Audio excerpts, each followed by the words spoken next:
साहू, अगं तुम्ही बायाने शिकू नये म्हणून ह्या ब्राह्मणांनी हे कुभांड रचलाय की शूद्र अतिशूद्रांनी आणि स्त्रियांनी शिकू नये. शेठजी, तुम्ही मला शिकवाल? मला लिहिता वाचता येईल? नाही बाई, पण राहूच द्या. आपल्या जर बाई शिकली तर ती लवकर विधवा होते म्हणे. ती जी अक्षरं गिरवते त्याच्या अळ्या होतात म्हणे. नाही नाही नाही.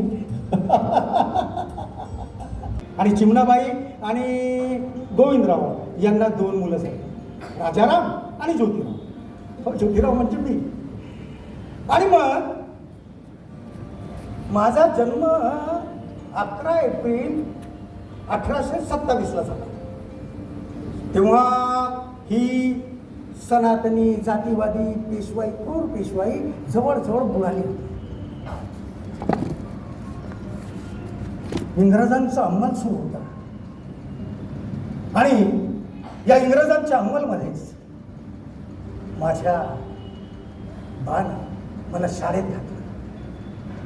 शाळेत घालायच्या पूर्वी काय झालं, मी जवळजवळ 1 वर्षाचाही व्हायचा असेल तेव्हा माझी आई चिमणाबाई मरण पावली. मला आणि राजाराम दादाला दोघांनाही आईची खूप गरज होती, पण आमच्या बानं दुसरं लग्न केलं नाही. उलट एक विधवा बाई होती, सगुणा क्षीरसागर, तिला आपलं बहीण मानलं. ते इंग्रजांच्या अधिकाऱ्यांच्या घरी लहान मुलांना सांभाळण्याचं काम करत होते. तर मग आमचाही सांभाळ करण्याची जबाबदारी सगुणा अक्कावर आली. आणि सगुणा अक्काने आम्हाला अगदी पोटच्या लेकरासारखा सांभाळ केला. ती अक्काची कधी आमची आऊ झाली आम्हाला कळलं देखील नाही. आणि मग आबांनी मला शाळेत घातलं. मी अभ्यासात हुशार होतो. पटापट शिकायला लागलो तर लागले सनातनी ब्राह्मण पुरपूर करायला.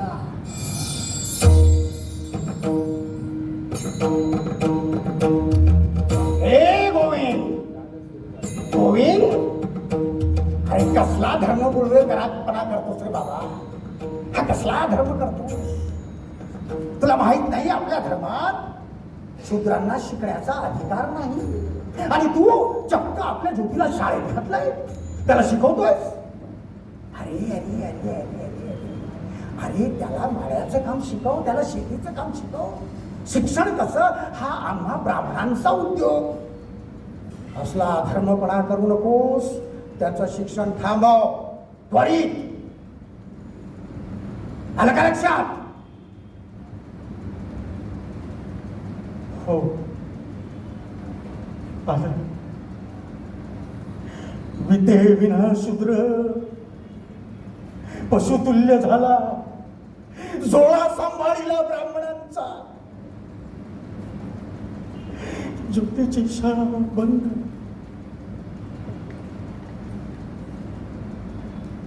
सगुणा अक्का,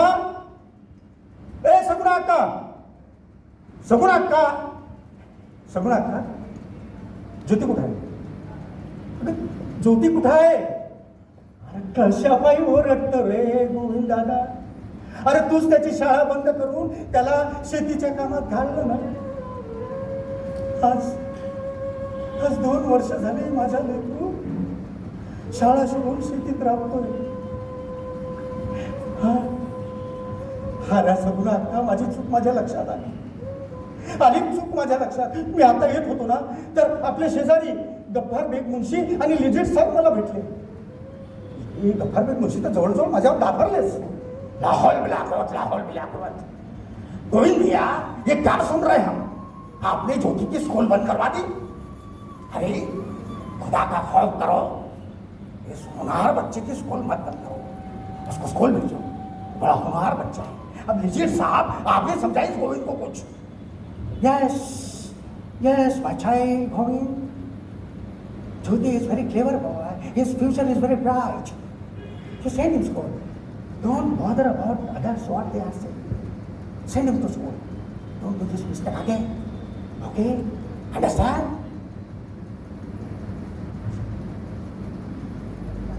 आलं माझ्या लक्षात. मी गोविंदला आत्ताच मिशनऱ्यांच्या शाळेत जातो आणि त्याला तिथं दाखल करतो. माझा गोविंद 2 वर्षांना मागे राहिला. त्याच्यासोबतची पोरं 2 वर्षांना पुढे गेली आहे. पण आता तुला सांगतो, माझा ज्योती खूप हुशार आहे. तो बघ 2 वर्षांना यांची बरोबरीच काय, तो त्याच्या कितीतरी पुढे निघून जाणार आहे. हा सांगू नका. ज्योती, ए ज्योती, अरे बाळा चल चल.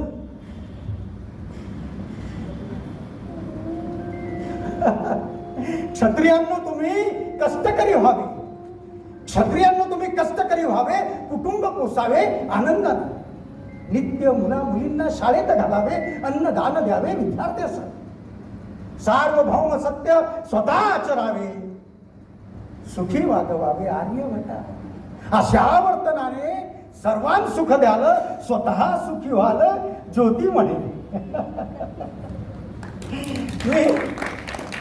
मी 14 वर्षाचा झालो असेल तेव्हा नायगावच्या खंडूजी नेवसे पाटलासोबत, म्हणजे त्यांच्या मुलीसोबत, सावित्रीबाई सोबत माझं लग्न माझ्या बाला लावलं.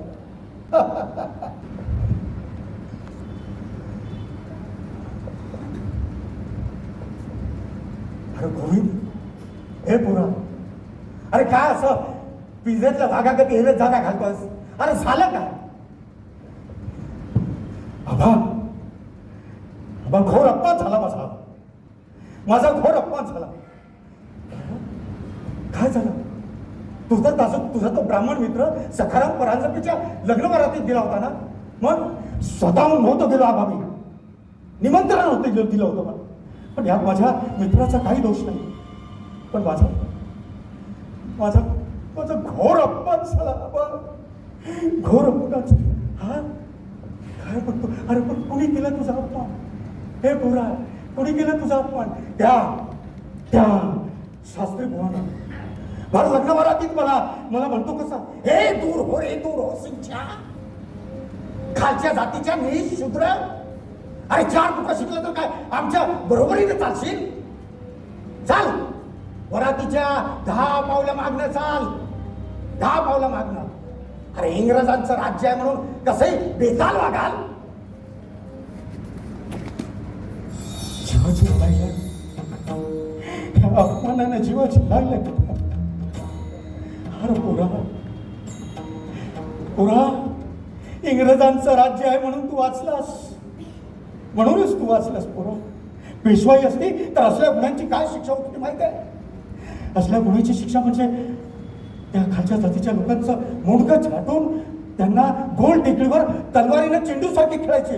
हा मी पाहिलाय. म्हणूनच आबा हे क्रूर पाशवी पेशवाई संपली.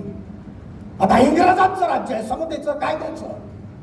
आता इथं हे सारं काही चालणार नाही आणि मीही खपावून घेणार नाही आबा. मी शांत बसणार नाही. मग तू काय करणार आहेस ज्योती? तू काय करणार आहेस? मी आता या ब्राह्मणांची वरात तारणार आहे बघा. 10 पावलं मागून चालायला लावतात ना वरातीत.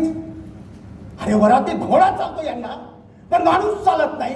अरे वारे यांचा धर्म, घोड्याने वाटत नाही, माणसांनी वाटतो. बाबा 10 पावलं मागून नाही, मी यांच्या 1000 पावलं पुढे जाणार आहे. बघाच तुम्ही. आत्मभान नाही आर्य ब्राह्मणाला, छडी मानवाला शूद्रापरी. क्षमा दया नाही हम ब्रह्म झाला, भिक्षुक बनला जगा त्रास. अतिशूद्र याने कनिष्ठ मानिला, गर्वाने फुगला कोल्ह्यापरी. श्राद्धाचे निमित्त मुक्या गायावधी, स्वतः करी विधी ज्योती म्हणे. साऊ, अरे साऊ, अरे काय करते आहे? ये ए साऊ, अगं ये ग.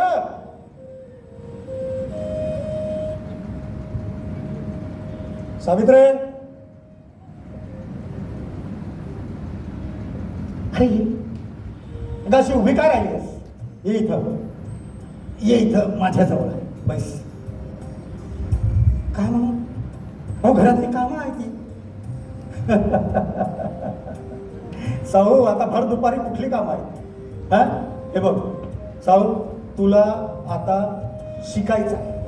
बाय बाय बाय बाय बाय बाय अहो, बाईच्या जातीला कधी शिक्षण असतं काय? काहीतरी भलतंच बोलताय हां. साहू, अगं त्या ब्राह्मणांच्या त्या मुसलमानांच्या बाया शिकतात, त्या इंग्रजांच्या बाया शिकतात हां. मग हो, पण आपल्या धर्मातल्या बाया कुठं शिकतात? त्यांना कुठे शिक्षण?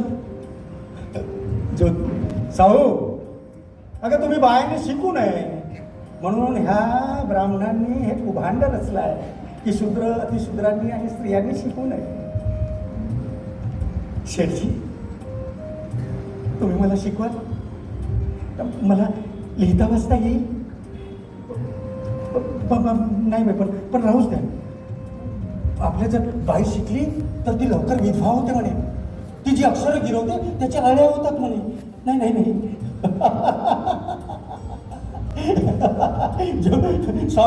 साहू, अगं हे सर्व त्या षडयंत्री ब्राह्मणांनी रचलेलं कुभांड आहे. तुला सांगितलं मी आधीच.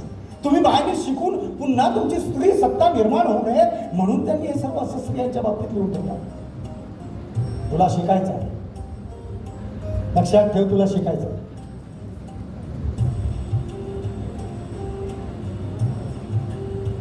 मला हे सांगायचं, मला हे कळत नाही. त्या मुसलमानांच्या बाया शिकतात, त्या विधवा झाल्या काय? ख्रिश्चनांच्या बाया शिकतात, त्या विधवा झाल्या काय? मग आपल्या हिंदू धर्मातल्याच बाया शिकल्या म्हणजे कसे काय विधवा होतील? खरं की नाही? नाही ना. मग आता तुला शिकायचं. ये इकडे इकडे इकडे ये तू. हे बघ, हा लिहितात आणि हे तो असं लिहायचं. तू शेतात येशील ना, मग तिथेही तुला गागऱ्यावर बसून शिकवेल. आता काकू द्यायचं त्याच्यावर बघ, असं बघ, नीट बघ. अळकीत त्याचा तू घे कागद, लिही आता, लिही.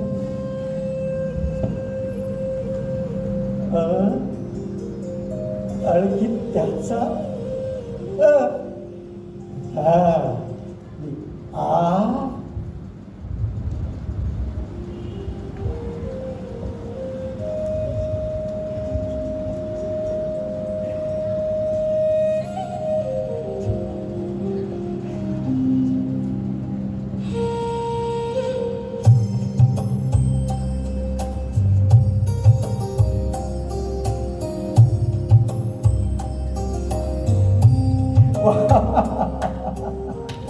शाबास शाबास साहू.